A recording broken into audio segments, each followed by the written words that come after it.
Faizabad bar association Ayodhya वार्षिक चुनाव 2026 के आज नामांकन के दूसरे दिन जारी रहा, जिनमें अध्यक्ष, उपाध्यक्ष, कोषाध्यक्ष, महामंत्री समेत कई महत्वपूर्ण पदों के लिए नामांकन पत्र दाखिल किया गया।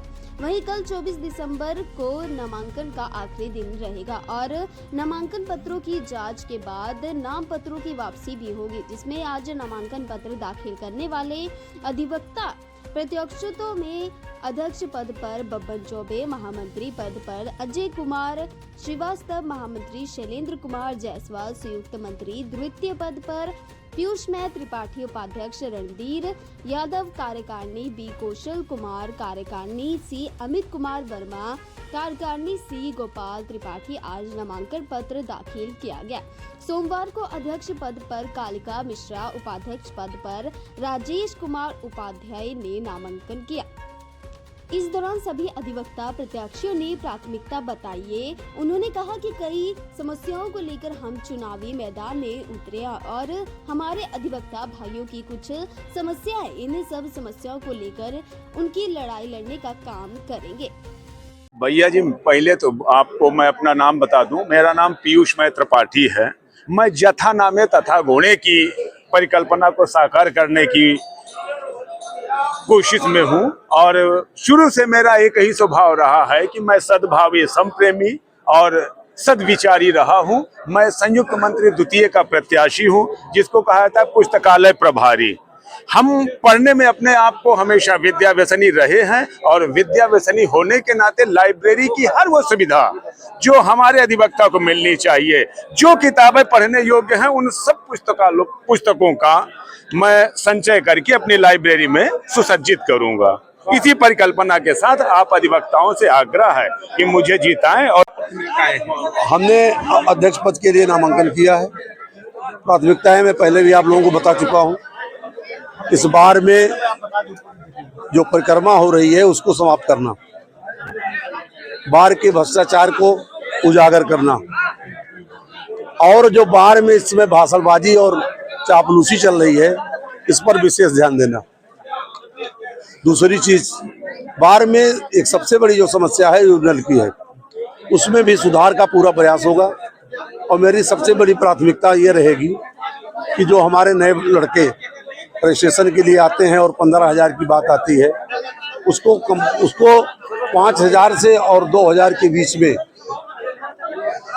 करना। और किसी भी बच्चे का नामांकन रजिस्ट्रेशन पैसे के अभाव में नहीं रुकेगा। उसके लिए चाहे मुझे किस्त भी करनी पड़े, लेकिन मैं रजिस्ट्रेशन सबका करूँगा। रही बात सीनियर अधिवक्ताओं की, तो जो परिस्थितियाँ इस समय चल रही हैं, पहले शुरुआत हो गई है, एसएमआरएफ से एडवांस में भुगतान किया जा रहा है, वो तो सदन तय कर देगा, उसी हिसाब से काम होगा। और सबसे पहला काम यही है मेरा कि हम किसी भी अधिवक्ता को काम करने से कभी नहीं रोकेंगे। विषम परिस्थितियों में ही कंडोलेंस को छोड़ करके बाकी किसी भी प्रस्ताव में हम काम नहीं रोकेंगे। ये मैं पहले भी कर चुका हूँ। और हमारे साथ हमारे अध्यक्ष जी बैठे हैं, पांडे जी, जिस तरीके से इन्होंने झेला है, जिस तरीके से इनको काम नहीं करने दिया गया, लूट को छिपाने के लिए इनको दौड़ाया गया, यहाँ से लेकर सुप्रीम कोर्ट तक इनको लड़ाई लड़नी पड़ी। यह हमारे बार के लिए सबसे दुर्भाग्यपूर्ण समय रहा और मैं चाहूँगा कि यह स्थिति दोबारा पैदा ना हो। पद के लालच में और पद के बार अब इस समय during practice of 67 years only the president post is only for myself और कोई पोस्ट नहीं है। और I have 2 chance win of this association for the post of the president and I have elected also so much votes, but I have no any problem, but problem is only for some disease of together the advocates and also the so many problems is created due to the police administration and district administration. So now that is only one aim is for sake of the only SMRF, EMRF, Kanyadhan and disease of the advocates. For this sake, I am also nominated to the post of the president for the year of 2026. And if my liar brothers will cooperate to myself, then in any stage may we go for the help of advocates and any harassment may not pass. सही पड़ा। मैं महामंत्री पद के लिए आज अपना नामांकन किया हूँ। मैं अधिवक्ताओं के लिए रात दिन मैं उपलब्ध रहूंगा, उनके सब सुख दुख में मैं हमेशा शामिल रहूंगा। जिस अधिवक्ता को जब जरूरत हो मेरा नंबर 24 घंटा खुला है। मैं जिस स्तर पे हो पाऊंगा उस स्तर तक पूरा मैं उनका सहयोग करूंगा और शासन प्रशासन से पूरी मदद करूंगा। पहले भी आप लड़ाई लड़ते थे। इसके बाद मैं पहले रनर पद पर था। यहाँ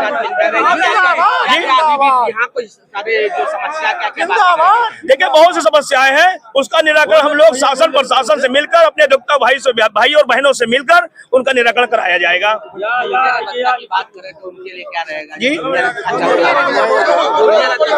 हमारे नए अधिवक्ताओं के रजिस्ट्रेशन फीस इस बीच में कुछ महंगा हो गया, लगभग 15,000 हो गया है।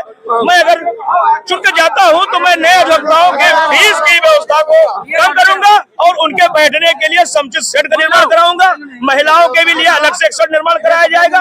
महिला बहनों के लिए एक उनका कॉमन चेम्बर भी अलग से बनाऊंगा।